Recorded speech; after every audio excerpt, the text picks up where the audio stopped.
Who has the Leslie Smith underdog pick? Who was the Mexican dude and the lesbian chick? Everybody saying me, Lesbo and the Bean. Who's that out there living they dream? Lesbo and the Bean. Who's that still smoking all the green? Lesbo and the Bean. Come on, y'all, let me hear you scream. Lesbo and the Bean. Welcome back.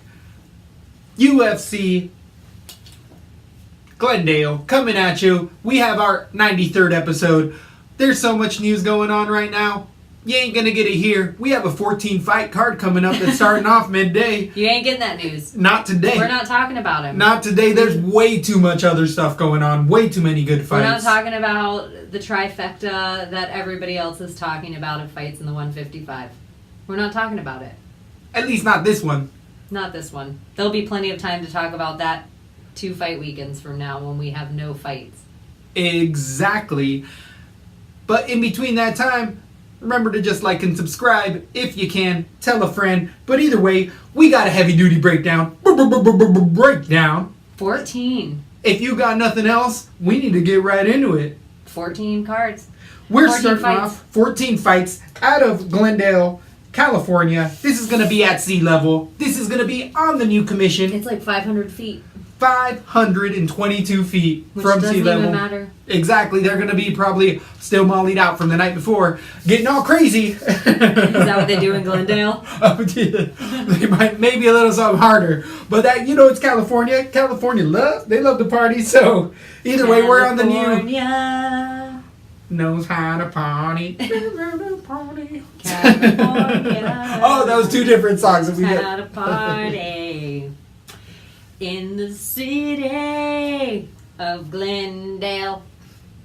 Isn't that a rough part of the neighborhood? Glendale? I thought it was fancy white people. I think there's probably both. It's Cali. It's Cali. True.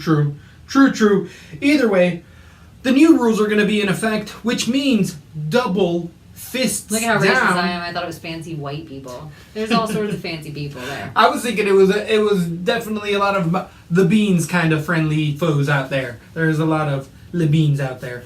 But Glendale. with these new rules again, the knuckles on the ground being into play, there's a couple fighters that like to take advantage of these kind of things.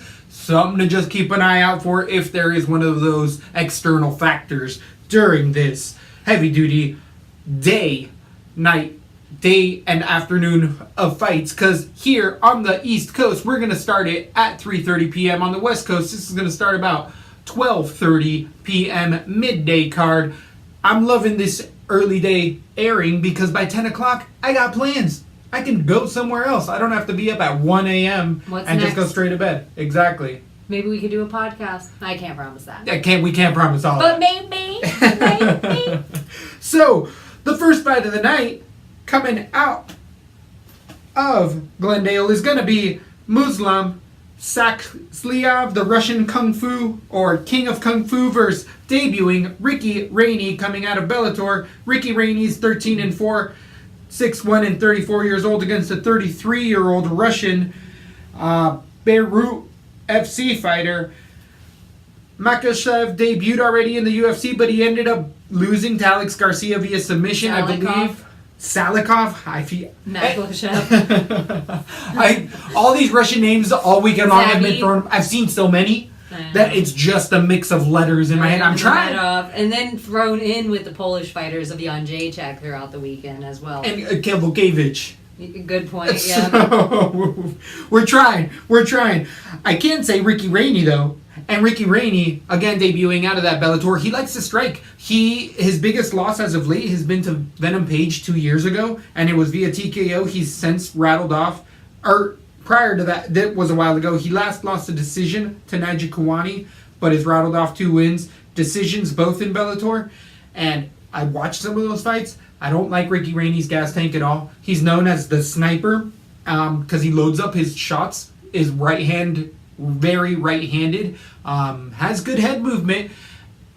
But again, that gas tank really tends to wear on him. His grappling's okay, but it's more reactionary than proactive. It's more when he has to scramble, he can do okay, but he never intends to use it. He likes to keep it striking. Against Sakhliyev, the king of Kung Fu himself. We know what we're getting with this Kung Fu striker. He was just beat on the ground because he does have openings on the ground. Rainey on the ground is, again, only defensive, so no submissions coming his way at all. The Russian fighter with the Kung Fu striking can grow. These Russian guys are very awkward in general, so that's where this might be just a young enough fight for Rainey. I don't know how high Rainey ceiling at 170 is going to be. I think he's going to have a short career in the UFC. I think Smokleov is going to all the way around just a little bit better with a better gas tank and actually has better grappling. I'm going to go with the Russian fighter debuting decision. I wouldn't put either of these fighters really anywhere. Big LaTB play. I'm going to stay the hell away from this one. How do you feel this one goes down? I got to go in the exact opposite way. The quick of it is, Saklov did not impress me in his last fight, and Ricky Rainey has at least done some Bellator real fights. Mm-hmm. Not that the other ones aren't real fights. I just think there's a big distance between 1 and 2, and that 1 and 2 happens to be Bellator and then the UFC. I just think Ricky Rainey has enough tools to stay away from all the other. A lot of this guy's record is super fluffed. His last fight, he has a win 10 months ago that is actually okay, but other than that, the rest of them are against guys that don't even have a record. So I think Ricky Rainey is actually a good underdog play here, and I think him to win by decision in 3 rounds is where it's at. I might put him on one card just for shits, but other than that, I will use the LaTB rule. There's 13 other fights. So that means 26 other fighters to put on your card. Great call. And we have Saklov, King of Kung Fu, coming in at 8,900 on DraftKings against 7,300 Ricky Rainey. I think you might have a better play than I do on that one, because 8-9, that finishes to is going to be harder to come than people think. That Russian fighter is, didn't look as good as we all thought initially. Going into the 155-pound division, we have Gilbert Burns coming in against debuting Dan Moret. Moret's coming in as a huge underdog. Betting lines have really flopsided against him. The 13-3 fighter is 31 years old, debuting from the Victory Fight and LFA fighting organizations. Also fought in RFA. This young man at 31 years old has only lost as a knockout as of late. On the ground, he seems to get it done better. He has stiff striking. His head movement is a little straight up for me. And on the ground is where Moret really wants to take the fight in most of his fights that I saw. And Gilbert Burns is a triple decker black belt. I don't know what the hell he is, black belt, but he's one X amount of whatever. So on the ground, the 12-2 fighter is also 31 years old, coming out of the Black Zillions. We know Gilbert Burns is training with top-level athletes. They're kind of feeding Gilbert Burns this. I feel like Gilbert Burns has been on a win-one, lose-one for a while in the UFC now, but it's against top-level guys. Moret's just trying to make his name in here. I'm going to go with Burns in this decision, if not submission in the second or third round. I really haven't liked Burns' striking or gas tank at all, but he has been able to beat Oliveira in the later rounds, and when he really tries to go to the ground, which I feel like that's the only way for Moret to win, he's going to win all day. I might switch that to a late round submission. Either way, Burns is going to look better than he should in this one for me. I got Burns submission, round 3. How do you feel this one goes down? Burns is the most expensive guy on the DraftKings card, in which case I'm going to stay away from him all day. Burns is a guy that does not show up all the time. And good call. He also, I think, has too rough of a weight cut at 155, and he should not be doing it anymore. I hate to say it, but this guy should be going up in weight, and if this is a red flag fight for me, that could fall out purely on Gilbert Burns making weight. I think Moret, even though I don't see him winning this fight, I have Burns by decision because I almost think he's getting fed here. I don't know if he's going to submit Moret. I think Moret, not even that he's some amazing fighter, it's just that I don't have a lot of faith in Gilbert Burns. I won't put him anywhere. I have Burns decision. And that's a great call. That 9,400 for Burns, it's a hard fought battle for him to get that finish. I do give Moret a little bit more credit than on those betting lines. I don't think Gilbert Burns is with Usman and Luque.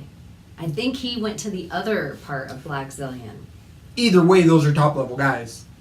regardless, they're still Isn't the better than MMA the lab ranks. a really top level gym? Yeah, which one is he out of though? That's the thing. Oh, I think there's a few of them. multiple. There's a few of them. I feel like there's maybe In two. Minnesota.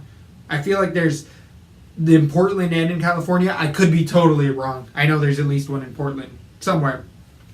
Either way, betting lines. I think there might be a little bit of a play on Moret more than anything for that 6'8". There's going to need some money to play in there. Anything left on that one? Yep, ready. On to the 185-pound division, we have returning Israel Adesanya versus Marvin Vettori. This was a Twitter feud that came to fruition. Vettori said, hey, I'll take that guy any day. We know what we're getting with the long-time fighter in Vettori being 12-3, only losing to Carlos Jr. in a decision and beating, as of late, Vitor Miranda in a decision, which... Here at Lesbo and the Bean, Vitor Miranda is one of those guys that we've been betting against for a little while. Yeah. Just take that into consideration. Against, and then last, a majority decision. I don't know why it was turned over 2 months ago to Akhmedov, but that turned out to be a real grinding fight. Both fighters. That's where Vettori tends to try to take the fight. He likes to really wrestle a lot, get people on the ground, and he'll win decisions all day. His striking's getting better. He eats a shit ton of shots. I'm really surprised with Vettori's chin where there's been lesser strikers that have landed heavy shots and he just can kind of walk through it, finally get him to the ground. Adesanya is perfect 13-0. If you've seen anything online, everybody's boasting on this kid. Spinning everything. Him and Zabit. Right. Both of them together. And it's one of those things where is it true? The debut he had against Rob Wilkinson with a TKO a month ago, he just showed how, and Wilkinson tends to be that same wrestling heavy type of guy who will eat shots to get the takedown. I think this is a lot like that fight with Vettori, and I think a lot of the same thing's going to happen where we're going to see those frames on the clavicles that Adesanya and these high-level guys are starting to do. They're starting to frame before that shot even comes in, turning away, and then it's Adesanya makes his money striking, throws strikes from all sorts of slick angles on the ground. We haven't seen much. There could be money to be exploited on him, but Vettori's grappling is not high enough a level to really exploit that for me. I'm going to go Adesanya TKO round 2, potentially 3. It's those waiting in shots are going to get slower and slower for Vettori because they always do, and we've seen Adesanya put people out even in the later rounds. How do you feel this one goes down by the end of the day? I hate to say it, everybody, but I think this is a hype train stopper. I don't really... I just see Vettori wearing Adesanya out. He grinds. He grinds. He takes one to give one. He has a good chin. He's still young enough. He's still evolving. I would like both guys to change fight teams and go up. I do think Vettori's going to have a hard time getting in the inside of, it's the friggin' reach advantage. 80 inches? Are you kidding? I do think Vettori's going to have a hard time getting inside that. But once he does, I do think he might be able to wear out his cardio. Mm-hmm. And I don't see him getting knocked out, which makes me nervous. So the way I see California is they seem a little flashy, but they also understand wrestling. Different than other states, so we might see more points just for control and that kind of stuff that we don't see in other places, you know, that just are strike heavy, like in New York where they just notice face strikes the most or head strikes. Mm-hmm. I'm gonna put Adesanya decision.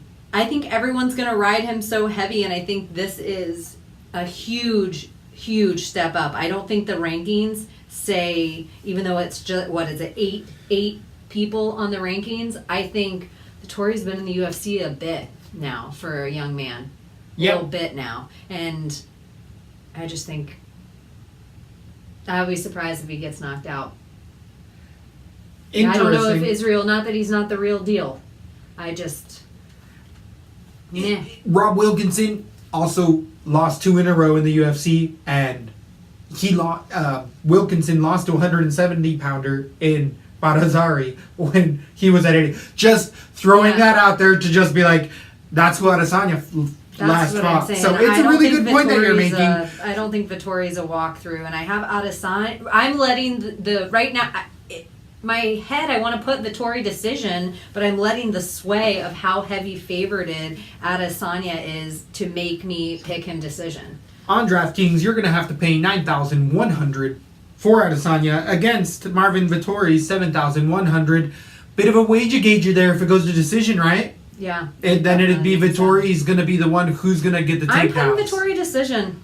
Ooh. I'm not. That's a big jumping underdog. on the Israel height. That's a rough division 185 for me. It's going to be. I don't know. I just think it's a bigger step up than people are thinking. We can move on. I agree with what you're saying. The hype is blinding. I'm blinded by the light. I'm blinded by the hype. Yup, that's a good one.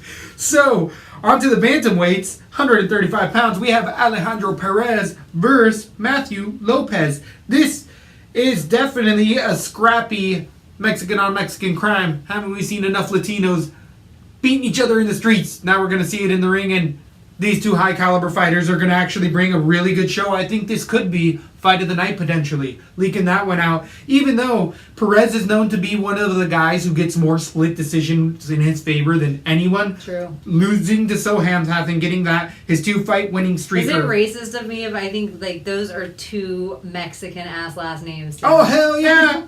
Perez and Lopez. Yeah. Yeah. Or Lopez. So they are, but one's out of Mexico. It's like Jones and Smith, up for like a whitey.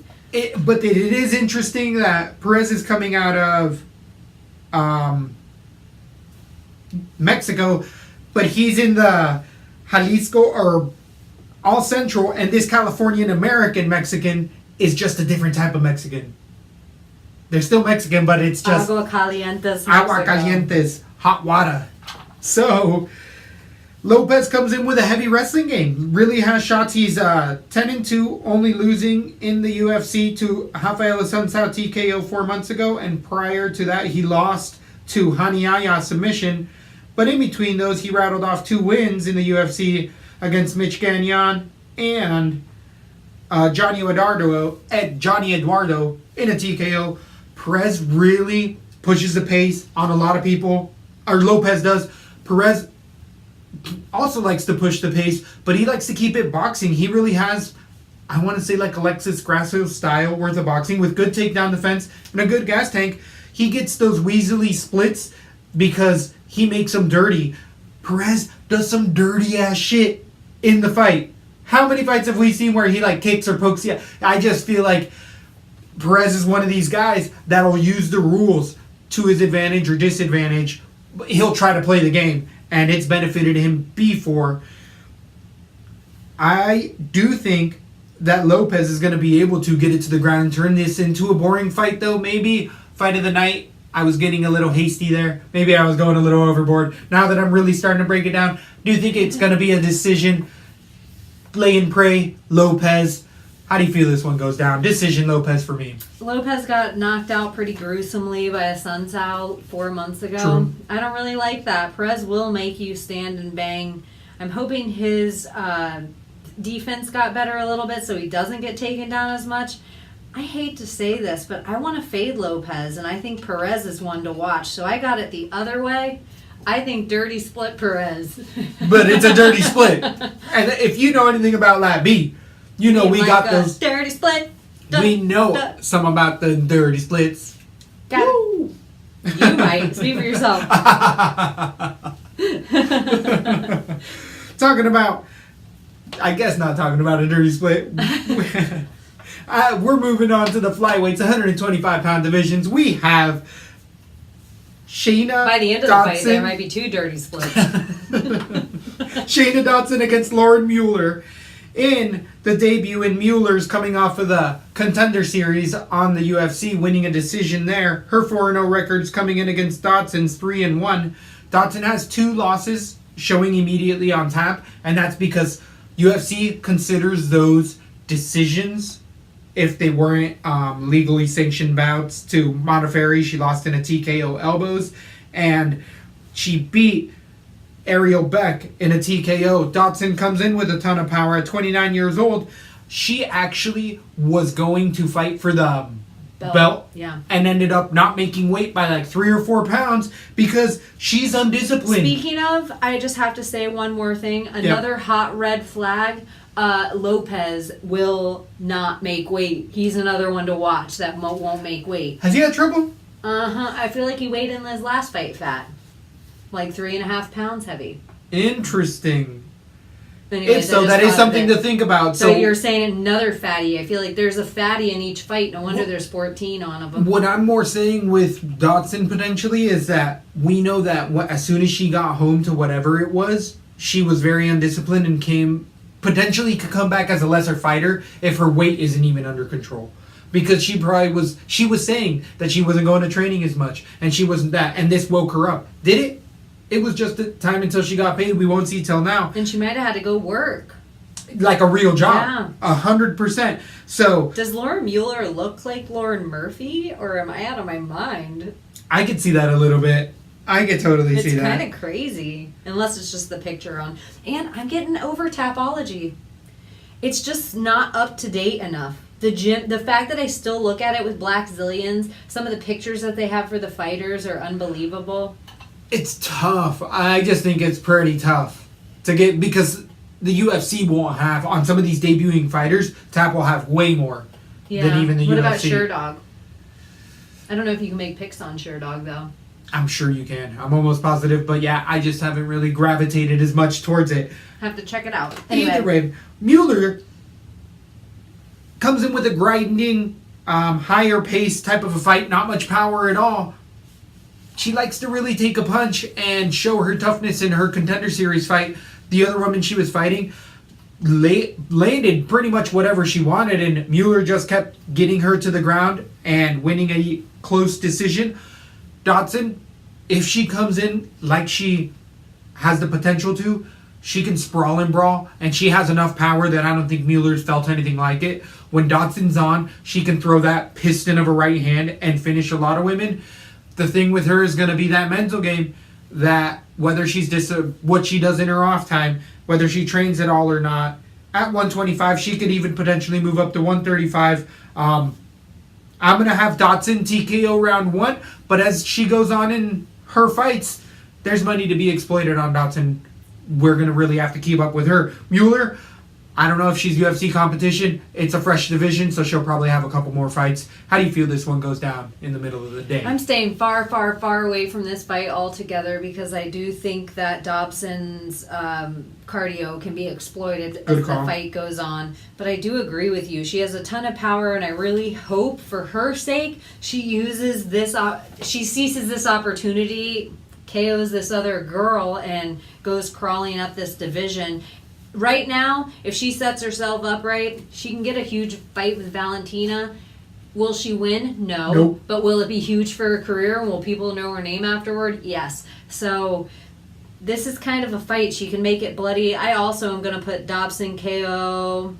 Yeah, and it would have to be round 1 if it's going to happen because she's not going to have the cardio. That's what I think. 2. That's exactly what I think too. 8-1, 8-1 on the DraftKings. I think regardless of what way you're going, Mueller's going to get 1 to 2 takedowns in the entire fight and ride out a decision, which is going to be low on points. Or Dotson, who could get over 100. I think you got to just favor Dotson on that one. I will stay away from the 8-1 play. On to the bantamweights. We have a 135-pound bout. Luke Saunders versus Patrick Williams. We have Cool Hand against the Animal himself. Animal coming in with an 8-5 record, coming in at 36 years old. Some people are saying that Patrick Williams is one of the worst fighters in the UFC. That's pretty harsh, but I've heard it from more than one person, and it's because that gas tank is atrocious. Williams was last knocked out by Duke Benoit 11 months ago, but got a win in the UFC via submission choke against Alejandro Perez in a guillotine, where Perez shot a really disgusting shot and ended up getting caught. One of the few losses Perez has actually had. But Patrick only has that guillotine, and his striking, again, just completely goes out the window as soon as he goes into that, I want to say, 3rd minute of the first round. It's really bad. For a 135-pounder, it's unbelievable that he has such bad of a gas tank. Luke Saunders comes in with an 11-2 record. His last 2 losses in the UFC have been to Sohamthath in a TKO 3 months ago, and then before that he lost a knee bar to Yuri Alcantara. Sanders has had a win against Maximo Blanco, and shows us that his wrestling and striking is where it gets him into these top next level fights. He was beating Yuri Alcantara heavily until that knee bar came in the 3rd round. Exact same thing happened with Sohamthath. Sohamthath lost both rounds and ended up finishing Sanders at the end in the 3rd round, maybe 2nd round. But either way, that chin is sketchy for Sanders. Patrick Wyman hits with power in those first 3 minutes. This is a super sketchy ass fight for me. I like Sanders in the later rounds. It's whether it gets there or not. He has a toughness so far to get into those 2nd and 3rd rounds, but that's where he gets finished. I think by the time it gets there, Williams is going to be so gassed that kill shot's not going to come. But Williams throws those crazy overhand rights and jumping knees. He throws a lot of crazy stuff.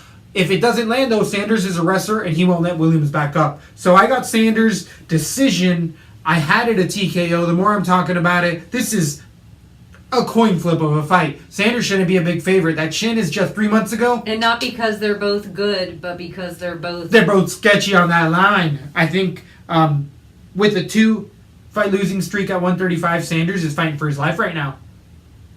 I gotta be honest, both guys kind of are, in my opinion. I don't even care about runs anymore. It's whether Ellenberger was the guy I couldn't think of last time, where I'm like, no, they keep somebody else around. They got a few of them. Yeah. So Luke Sanders used to be one of my favorite guys. I just think he's a fade from this point out. It makes me kind of sad, and I don't like to see him fighting so close to a knockout. That's why he's the sketchiest to me. Patrick Williams, I hate to say it, but he's kind of a never was UFC guy, in my opinion. So Luke has everything. He has all the arsenal to win this fight. Yep. But for some reason, he must not have as much power as I'd like to give him credit for, because he doesn't seem to finish anyone else. So I have Luke winning by decision as well. I'm so sketched out by his chin, I won't be putting either guy anywhere. Maybe I'll have Luke on 1. I could see that. I could definitely see that. On DraftKings, Luke Sanders is 9,300 against Patrick Williams, 6,900. Wow. No way I'm putting Sanders on anything for that much. Maybe 1 or 2. Maybe 1 or 2 because there's a finish. When I was making my DraftKings card, I felt like I could scroll into the middle of the decks before I even started. Like, I didn't like any of the top guys. Yeah, Sanders is too much there, and that chin. It goes Burns Sanders. Yeah, that's really crazy. That's crazy. Wow. DraftKings, there might be some interesting plays where you're going to be able to play some of these. I think Williams, even at 6'9", might be a little bit more worth it.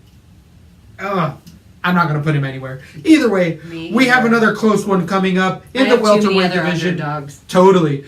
In the welterweight division, though, of 170 pounds, we have Yushin Okami versus Diego Lima. Yushin Okami's making his 2nd or 3rd comeback in the UFC. Last coming in on short notice and being Von Flue choked 5 months ago to OSP. I remember specifically saying, Okami's got a good ground game. He won't get Von Flued.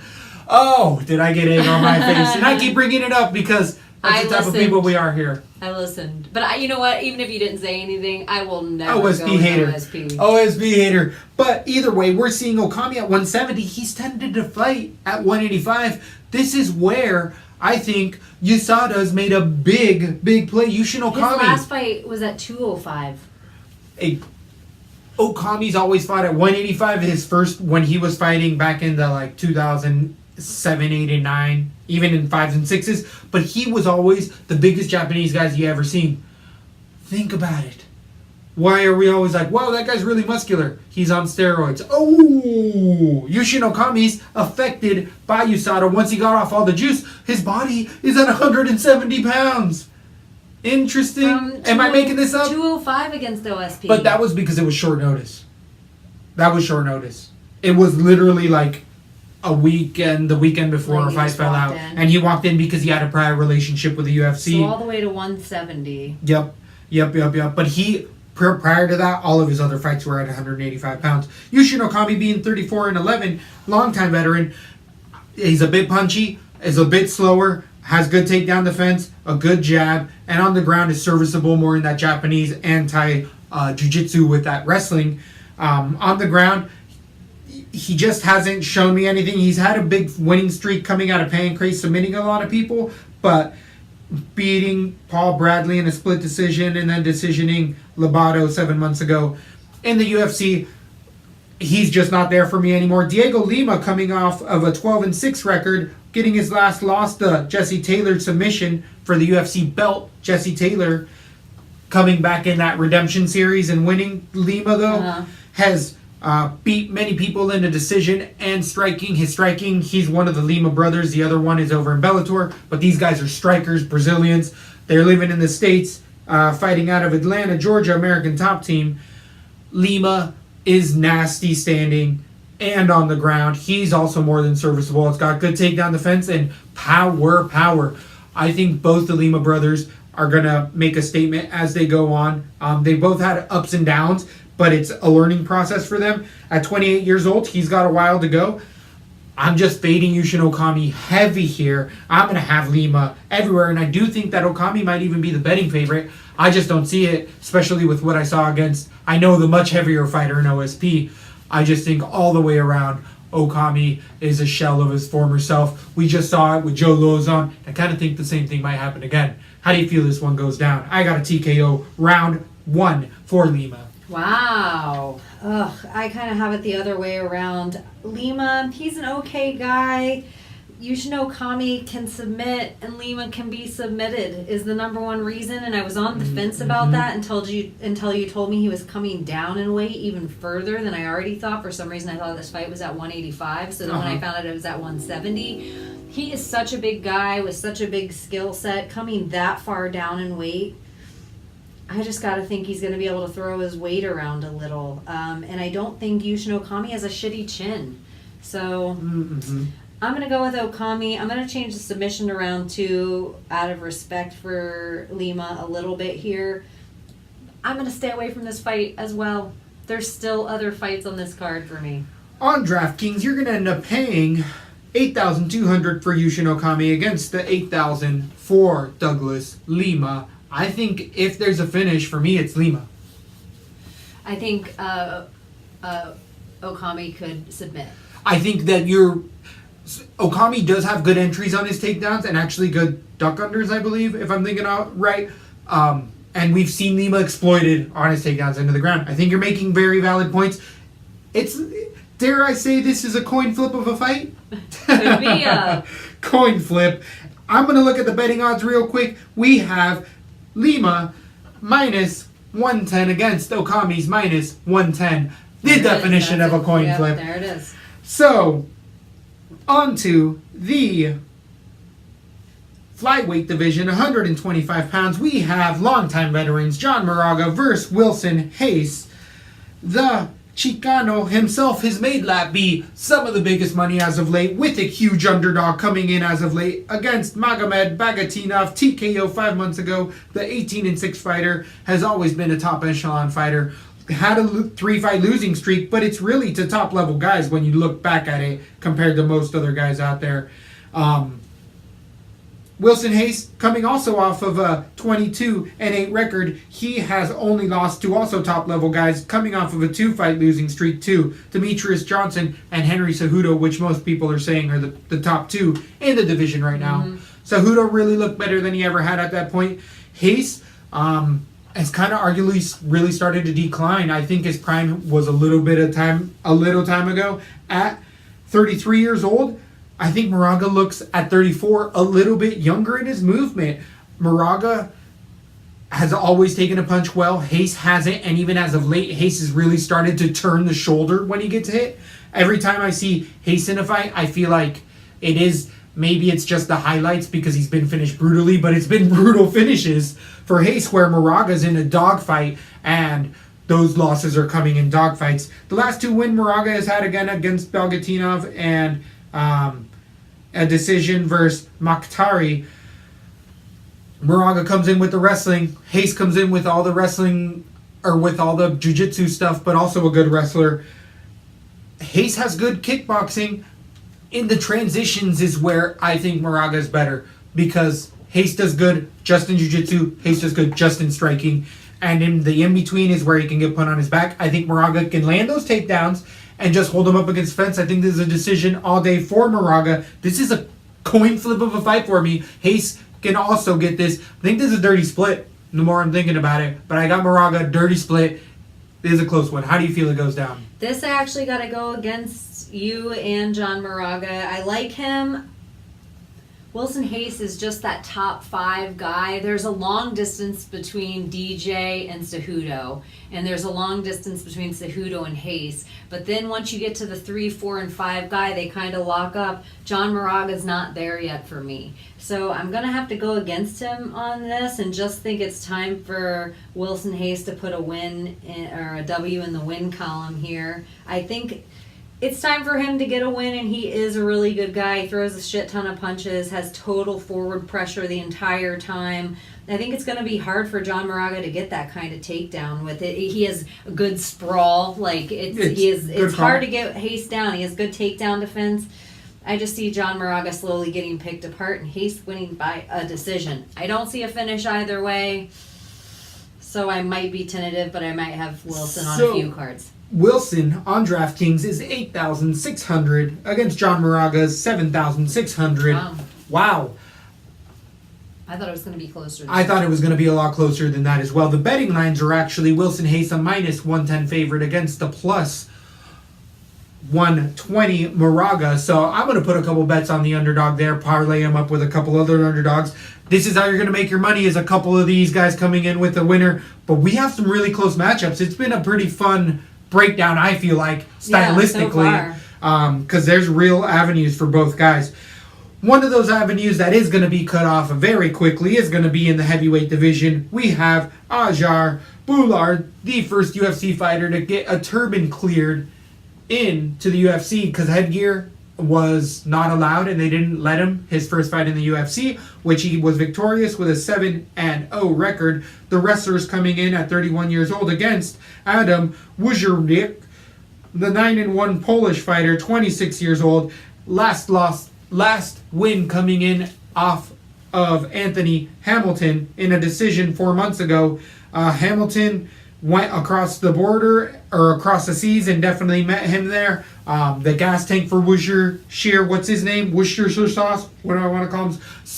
I remember this name. Wezarek. No, but his Sweeney? Seaweed. That's how it's pronounced. Seaweed has a really rough gas tank on the ground. His jiu-jitsu, he tends to muscle people over with his size more than anything. At 238 he's coming in at, but at 6'5", he is usually the bigger guy. He muscles his position over and gets sweeps and stuff like that. But the gas tank's really bad, and against guys with higher IQ, especially top-heavy wrestlers, I really feel like he's going to have a problem with. Anthony Hamilton is not a top-level wrestler or ground guy at all. He's been submitted and or finished by many guys in that position. And the fact that Seaweed couldn't do it is just more proof to me that Seaweed's barely holding on a UFC career. I think Boulard is a billion strong. He's going to come in and roll out of Canada. This Olympic athlete is going to show us why he was throwing around his last opponent, ragdolling him. Very DC-esque. When he's on top, he throws tons and tons of punches while he has that other opposite hook in. So I think a finisher will come about, and I think it's either late round 1, if not round 2. Actually, I'm thinking I'm going to go with round 1. Now moving back to 2, because Boulard doesn't have a great striking. He can be picked apart, but Seaweed, I don't think has that striking level at all at the heavyweight division. Any heavyweight punch can knock you out, though. It is a heavyweight division.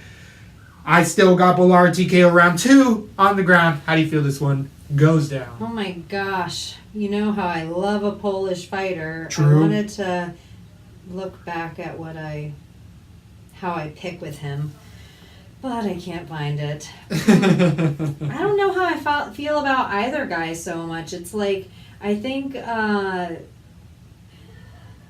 I don't know. I guess Anthony Hamilton is definitely not as good as Louis Henrique, but you know how I feel about both those guys. Hamilton and Henrique are like my least favorite guys in the division. True. I think they're both kind of garbage. That's horrible. I know. We hate the word garbage here at Lesbo and the Bean when somebody's putting their heart and soul and sweat and tears and blood into the octagon. But I feel like I'm going to go with the Polish fighter, and I'm going to go with the Polish fighter by decision. Lesbo coming in heavy. Ton of underdogs I don't this know who night. this other guy is and who he's really beat to me. Winning by decision. He's not any more threatening. Wezerek's young, still growing. He's the Olympic wrestler. I love a Polish fighter. You do love a Polish fighter. They do have good guts and glory in there. Polish people, tough as nails. At Bullard being 9,200 against the 7,000 in Seaweed. Are you going to put Seaweed on many of your cards? Maybe on one or two. I don't see a finish coming either way. I think there's money to be made over Seaweed. Polish fighters don't get finished. Interesting. Wow. Except JJ that one time. And Jutko that one time. Jitko. So, I think I'm going to put Bullard on quite a few. I feel like he, even in the takedowns, he's just going to get a lot of them and just control position just because the ground game isn't there. Though, on to another ground fight. We have the middleweights at 185 pounds. Carlos Cara de Zapato Jr. against Tim the Barbarian Bosch. This is a hell of a fun fight. Stylistically, as opposite as you can get. We got the Jiu-Jitsu ace against the Barbarian. Bosch comes in there and can knock any mamma jamma out if needed. Bosch is definitely 37 years old on the later part of his career, but I feel like we've both had money on Bosch in the last little bit, and it's really come through for us because the Barbarian has tons of power. Johnny Hendricks just recently felt that 185 pounds. What Shoeface has done as of late with his 4-fight winning streak being 9-2, he's beaten Jack Marshman in a submission and a submission Eric Spicely. Vittori, he also beat via decision. And he lost to Dan Kelly where he got really ground out. I think that grinding factor is a big play against Cara Zapato. Guys that can put a pace on you and take damage and don't give up, give him a hard time. And I feel like the Barbarian is exactly that. Barbarian doesn't move his head much, doesn't need to, because he is the epitome of gimme. Because he's a barbarian. Yeah, he's like, give me that shot because I can hit you harder. What I don't like in Shoeface as well is he's really tried to stand up with a lot of these guys. Marshman, he didn't. He finally went to the ground and really took over there. He can beat Barbarian by submitting him for sure. That's how you beat the Barbarian. You don't take damage, get him to the ground. But I like Tim Bosch's takedown defense. He has really good hips, heavy-ass hips. On the way in, he throws uppercuts. If you get into any kind of clinch with the Barbarian, what does he throw? Heavy-ass uppercuts. Finished Yushin Okami with that fight that he was getting all sorts of mopped up. Beat him in the third round. He was like, I got to do it. We know Bosch can put that together even if he's fully gassed. His gas tank isn't all the way there. Like I said, the later part of his career, he, to me on this card, is the hype stopper. That 4-fight winning streak's looking good against some younger guys. This is real. Push comes to shove. We're going to see if the foot is big enough. I got Tim Bosch for the upset. TKO round number 1. Whoa. The Barbarian. I know it's a contrarian play, but like I'm saying, those hips are going to play. Bosch has good enough wrestling defense as far as takedown defense to keep it where he wants to put it. Didn't he just get submitted by Souza? I think Souza has much better striking and takedowns to get to the positions that he wanted to get submitted, where Carlos Jr. doesn't. He will pull guys down and he'll go in for the takedown and then he won't get it, but he'll sit into it and pull people back. Bosch can get out of those type of things. Where you have to get Bosch down is taking him down so he ends up on his side or back. I don't think Carlos can get there. I have a thing about Carlos Jr. that I just don't think he can win a fight out of Brazil. Ooh, I don't know what goes on, but interesting. And it's been a long time since we've seen him fight out of Brazil. And this is that fight. Oh, damn! I think it's an easy win for Tim Bosch. We both had Hendricks as well, right? This Tim Bosch has been our underdog for a while, but is it this Leslie Smith underdog? Is it that Tim Bosch, if he can finish you in the third with heart, we got to pick you most of the time, I right? have Timbosh KO round 2 only because I see him staying a little at length and tentative in the first round because of the length of Zabata or Carlos and just length of height and length of punch. But I think he's going to feel a little bit of his power because, like you were saying, he doesn't mind getting hit, and he's not going to be very frightened of it. And I think once he's not frightened of his power, we could see a KO at the end of round 1.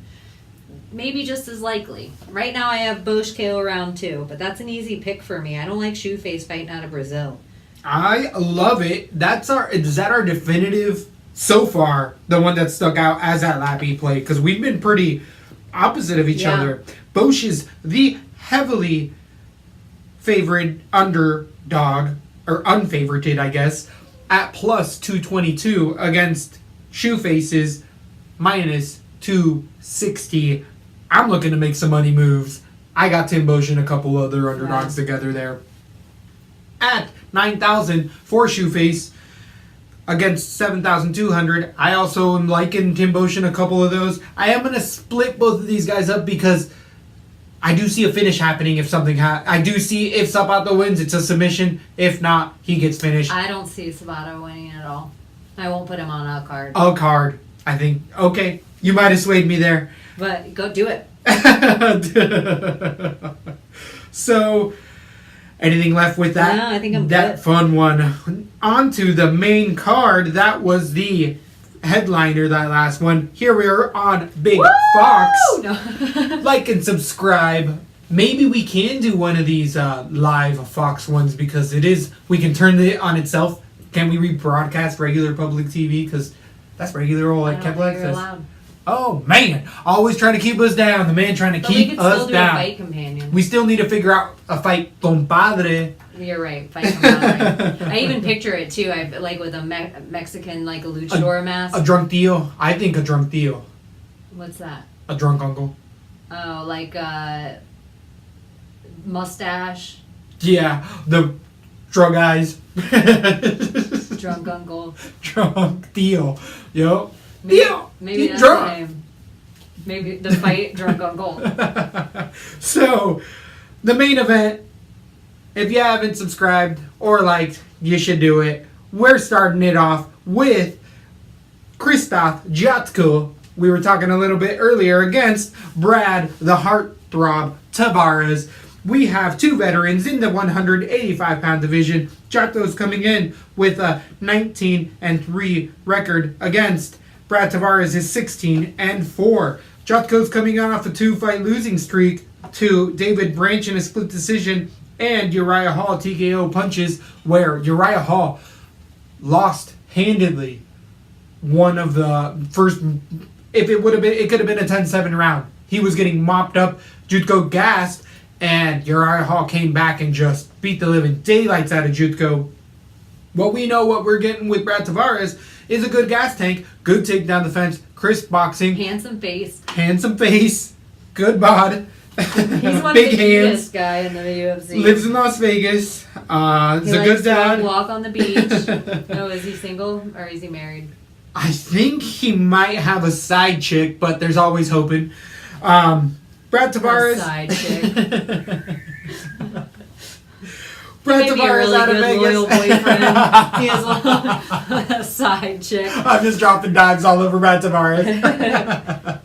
Brad Tavares coming off of a 3-fight winning streak, beating Talis Leites in a decision, Elias Thuradoa in a decision, and Vinny Magalesh in a split decision, only losing to Robert Whittaker in a TKO. But we know what Whittaker's really come on as of late. That win doesn't, or that loss, that L doesn't look as bad for Tavares. Tavares, people have said he was chinny.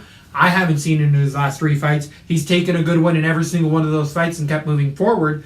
What I really like with Brad Tavares is actually his wrestling game. It's very underrated. He, again, has really good takedown defense and actually has really fast, great shots, like entries. And I feel like if you saw anything with that Uriah Hall fight, Jutko is a all-around good fighter, but he's good everywhere, not amazing anywhere, jack of all trades. That's Jutko. Doesn't have tons of power. I got Tavares in a decision, maybe even a dirty split decision. I can't go. I see this as a close fight. I see Tavares winning it. I just don't see him winning it handedly. I think it's definitely going to the judges. This has got decision written all over it. How do you feel it goes Tavares down? just isn't a finisher, which is... Jutko's problem, too. Yeah, but Tavares, the difference between the two is he won't blow his wad in the first round. He does pace himself for a whole fight. He does keep forward pressure going the whole time. He's dealt with like a whole bunch of different style of fighters, and every single guy he's faced does have a really good chin. Mm-hmm. If there is a finish coming, I do see it more happening for Brad Tavares. I just think Jutko's a little out of his league. He's actually a guy that I think would make headway, leaps and bounds in Bellator. He's just keeps hitting walls in the UFC. Yeah. I see Tavares taking another decision here. I see the first round going to Jutko, round 2 and 3 handedly going to Tavares, and maybe making a little money because I see some takedowns and some, a lot of punches and thrown. So, yeah, I'm going to put Brad Tavares on a few cards. I think I'm going to put him on a couple as well. Let's see real quick. For the DraftKings lines, we have Brad Tavares, 8,800 against Jutko, 7,400. I'm not going to put Brad on that many for that much. Like I said, I think a decision I is like him likely. so much more at 8-8 than Gilbert Burns at 9-4. That's crazy to me. Gilbert Burns. I think there is a heavy line for submission there with Moret, is why. They're feeding him to the fucking beast there, potentially. On to the strawweight division. 115 pounds, we have Michelle Waterson versus Courtney Casey. Both of these women have fought in the UFC. Michelle Waterson being 14-6 against Courtney Casey 7-5. Casey, the 2-year younger fighter at 30 years old, coming out of Sanchez BJJ Fitness, losing to Randa Marcos, beating Jessica Aguilar in an upset, Courtney Casey, and then losing a split decision to Felice Herring. Michelle Waterson, as of late, has lost to Rose Namajunas in a submission 11 months ago, and then as of late to Tisha Torres in a decision. Waterson is definitely the person that WIMG, or whatever they renamed themselves to, has a group of fighters that they're promoting. Michelle Waterson is one of those fighters. She has a contract with the promotion agency that's also hired by them. Courtney Casey doesn't have that. Courtney Casey is a tough fighter who tends to give fights away more than anything to me. All around, she's serviceable. On the ground, she's not going to get flat out submitted. She's going to win the wrestling position most of the times, but can get sweeped and stuff. Michelle Waterson is that karate style. She comes in and kicks, but when we see Michelle Waterson fade, all of a sudden she doesn't have a game plan number 2 or 3. She has a couple of submissions in there, but they're so low level of fighters that they're not in the UFC anymore. And I think Courtney Casey's barely above that level of low-level fighter. Almost a 500 fighter in Casey. This is got a disgusting split decision all over it. They're trying to put a ton of hype on Waterson, giving her all sorts of pieces, and trying to give her a win here. And I think Courtney Casey is the grindier fighter out of the two.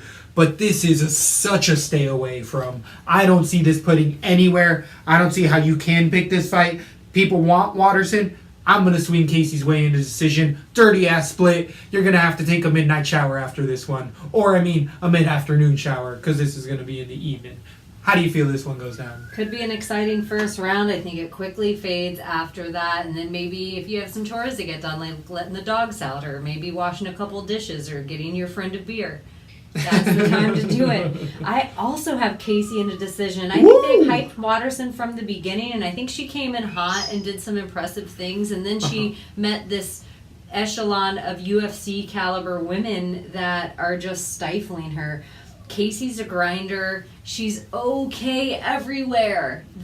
So that okay everywhere for 15 minutes. Michelle Waterson is amazing at karate for 3 minutes. So that's where the okay everywhere wins to me. I got Casey by decision. I don't like it. It's just, I don't know how much they are. I expect her to be an underdog because everyone loves Michelle Waterson so much. I might be able to put her on a card or two if she's cheap. We're both wrong. Casey is actually the favorite in this fight. Huh.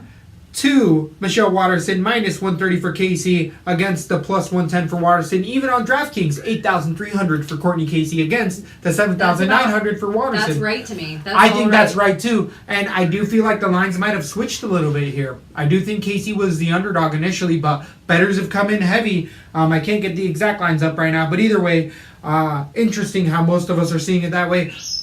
For those kind of prices, there's so many other fighters. Why am I going to waste my money on that? Why am I going to do it? So, on to a fight that is never going to be made. Carlos Condon versus Matt Dirty. Immortal Matt Brown at 170 pounds is doomed. Also a cursed fight. I think it's fallen down 3 or 4 times, or fallen out 3 or 4 times. So, as of this is a byproduct of all that cursed weekend we just had. It had to sprinkle a little bit on here, but Cowboy Oliveira is stepping in on short notice, about 2 weeks out, coming in with a 18-5 record. Cowboy Oliveira, last losing 4 months ago in a Fight of the Year contender against Yancy Medeiros, coming in against Carlos Condon's long-awaited return At 33 years old, he's lost his last 3 to top-level contenders, Robbie Lawler in a split decision. It's only been 3 Damian months, Maia, right? and then Neil Magny 3 months ago. Sorry, I was thinking the injury. I don't remember that Magny fight. I was just about to say, I don't remember that Magny fight either. And I bet Magny. Because the same thing that I was thinking that was going to go on. Come back. It's been too long. Everyone says GSP. From what I hear and everything, GSP had a floater and needed time off and didn't want to get all involved in everything. Carlos Condon also was talking about retiring until his management convinced him to come back for a loss. So I think any fighter, as soon as they start questioning it, they can't ever come back. It's done. It's done. It's once that's there. And unfortunately for him, I think that the Oliveira fight is a much harder fight for him than Matt Brown was. Much harder. Agree. Oliveira comes in, and if we know that there's a fighter that's going to do something dirty, it is Cowboy every time, and we're always right. Cowboy Oliveira will kick you in the dick, poke you in the eye, spit in your eye, all in take one a break. Yeah, take a break. He's like, hold on, I'm tired, ref. You want a school gate? He'll do that. Yep. He'll grab the fence with his toes, with his hands, and with his tongue. That being said, that's before we even get into the octagon, he ain't gonna make weight. Yeah, that's true. Also, short notice. He's not gonna make weight. And Carlos is obviously pressed and desperate to take the fight. Oliveira doesn't care about losing the 20%. He loses it every single fight. Already. And so he's already gonna walk in, plans on losing weight, doesn't get hurt. Carlos is gonna be hurt, and Carlos gets super emotional. Oliveira makes guys emotional in there. Yes, he does. He does. Also, what I've also always disliked with Carlos Condon is he's always had the worst takedown defense in the game. He really does. A lot of people, striking-wise, especially after these surgeries, it's gotten even worse. And that's where I saw Magny being like, Magny's going to take him down and hold him there. And where Carlos Condon makes up for his takedown lack of defense is that he throws up tons of triangles and stuff. But with those knee surgeries and stuff, it's not as quick and nasty as it used to be. And I think that Oliveira on the ground has good enough submission defense. He can be submitted, but he hits very, very hard. I think Carlos Condon doesn't want any more of it. I don't think we're going to see any more long-time brutal battles because Carlos is going to tap before that. If not, go clear out. I just wish he stepped away from this game. I got Oliveira TKO round 1 or 2. Probably leaning towards that 2 just because got to give Condon a little bit of props. How do you feel this one goes down by the end of it? I agree with you, except I have Oliveira by submission round 2, and I'm kind of leading 2-3 only because I'm trying to give Carlos a little credit and the short notice. But that short notice plays in Cowboy Oliveira's favor, in my opinion, for this fight. I think it messes up Carlos' nerves and it shows desperation. I think he probably should have turned it down. I think he should probably not be fighting anymore. Mm-hmm. I do, however, want to see Cowboy Oliveira keep fighting. I think Cowboy Oliveira, even though he has been known to knock guys out occasionally with a weird knee, and he usually is a cut you by a bazillion cuts, doesn't mind taking a punch. I feel like when I'm watching Carlos in there, he's like fighting in mud. It's like watching him fight in slow motion. Cowboy is dangerous. Cowboy does have a weak body. Carlos isn't known to take body shots or body kicks, and he didn't have time to train for that hole, in the whole thing. So I got Oliveira submission only because I think Carlos is hurt and he gives up. And the same way we saw, this is going to be my controversial drop of the Irish guy, the same way we saw Nate and Connor give up Nate his back in their first fight, that's what I see happening to Condit in this fight. He doesn't want to take any more punches, so he just gives up his back to get choked out. So, Oliveira being 8,700 on DraftKings against Carlos Condit 7,500. Seems like we're both leaning Oliveira. I'm going to sprinkle him in here or there because I think Oliveira, it's a much harder fight than Matt Brown again. On to the main event. We finally made it. 13 down, one more to go, and it's a hell of a barn burner. We've had coin flips all night. We've had really close fights. You and I haven't seen eye to eye all the way, and I love that we got our LaTB pick. When we're telling you this is going to be a card to watch, this is going to be a card to watch. I do think that the UFC put on this type of main event on Fox because there's no way that this isn't fireworks. I agree. There's no way in hell that someone's going to sleep. Easily a contender.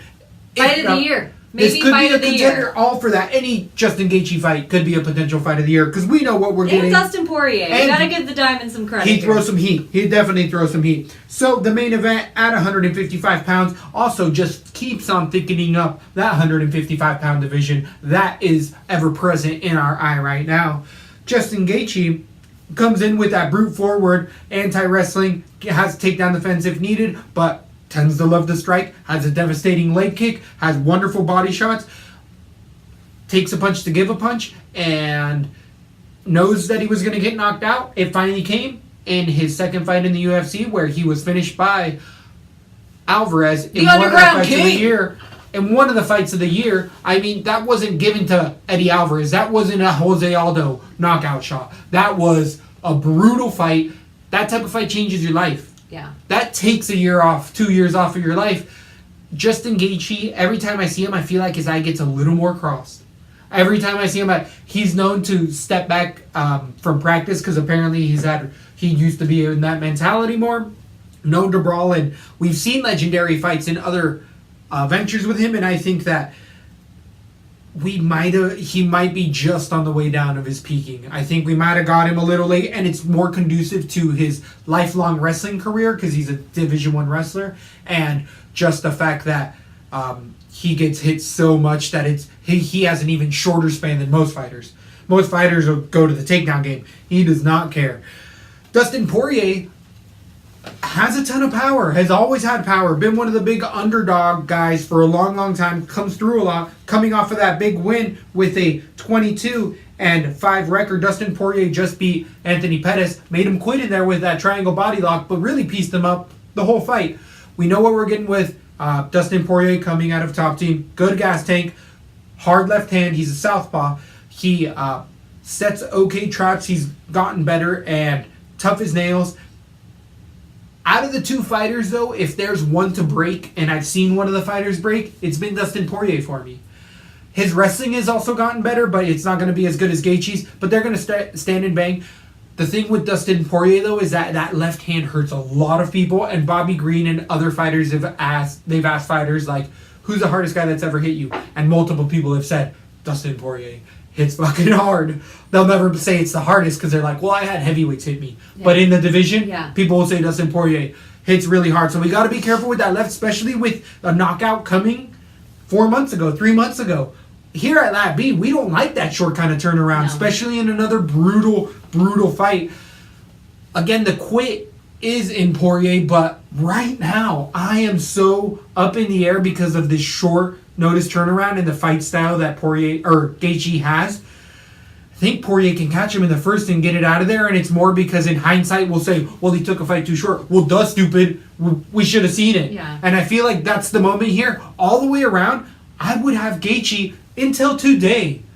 I have Gaethje. I picked Gaethje TKO round 3, but I think I'm going Dustin Poirier TKO round 1. I think Dustin Poirier is a front runner. If Gaethje can get it in the later rounds, he'll finish him, but I don't think it gets there. I'm thinking the short notice TKO I don't like it. How do you feel this one goes down? Dustin Poirier has too much riding on this, and I think he knows it. He feels like he was robbed when he was knocked out by Conor McGregor, and he hasn't been able to get his train back all the way on the track since. It's just a hiccup and then weird fights, and then he looks really good coming out, but he's fighting a weird opponent. I like Dustin Poirier. I think he has all the tools. I think he's super well-rounded. I don't think he's as good anywhere as Justin Gaethje is. I think Justin Gaethje told us in interviews over and over again, I'm going to get knocked out in the UFC. You guys are going to see it. And then you're going to see me change my game. I have a full bunch of skill set I never even have to use yet. You're going to see me do that. I have faith that he knew the knockout was coming. He predicted it himself with his own words. And he also said he's going to change his game. I'll know in the first 2 minutes of the fight if Justin Gaethje's going to win. If he uses that leg kick.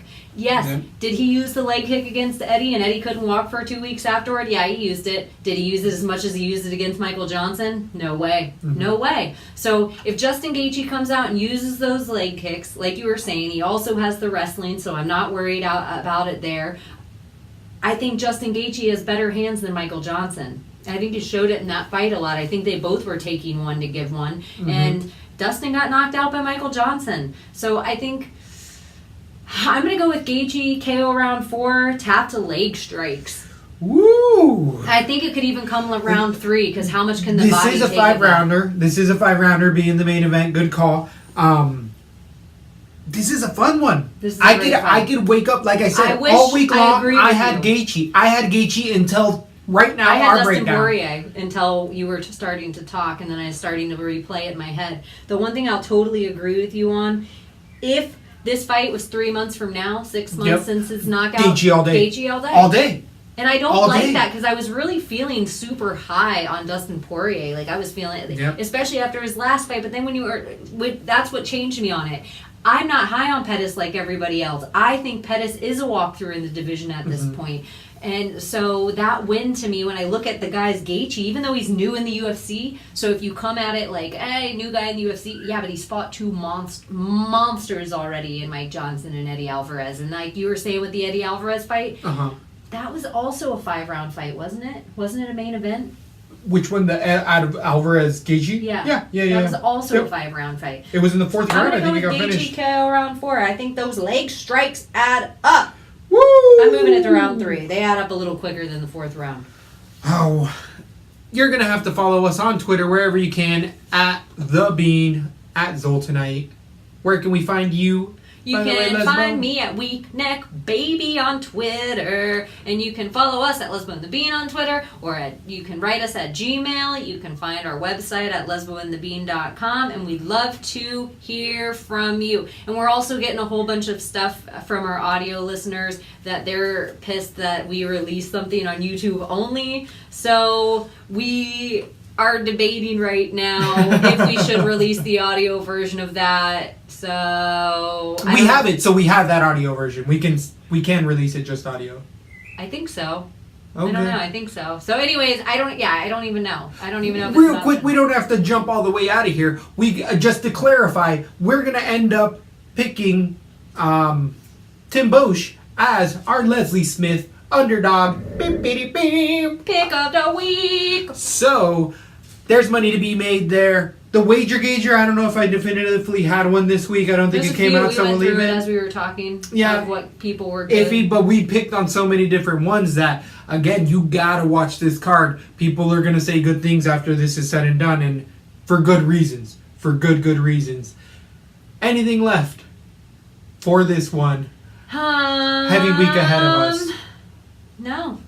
No, I won't even need to talk about how good Ronda looked in the WWE. Oh, that's the way we're gonna. Just kidding. Yeah, I don't know what else to say. I think there is only 4 words left to say. Let's the beat. So, who has the Leslie Smith underdog pick? Who was the Mexican dude and the lesbian chick? Everybody say you mean Lesbo and the Bean.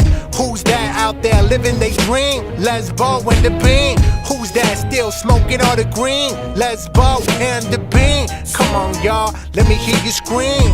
Lesbo and the Bean.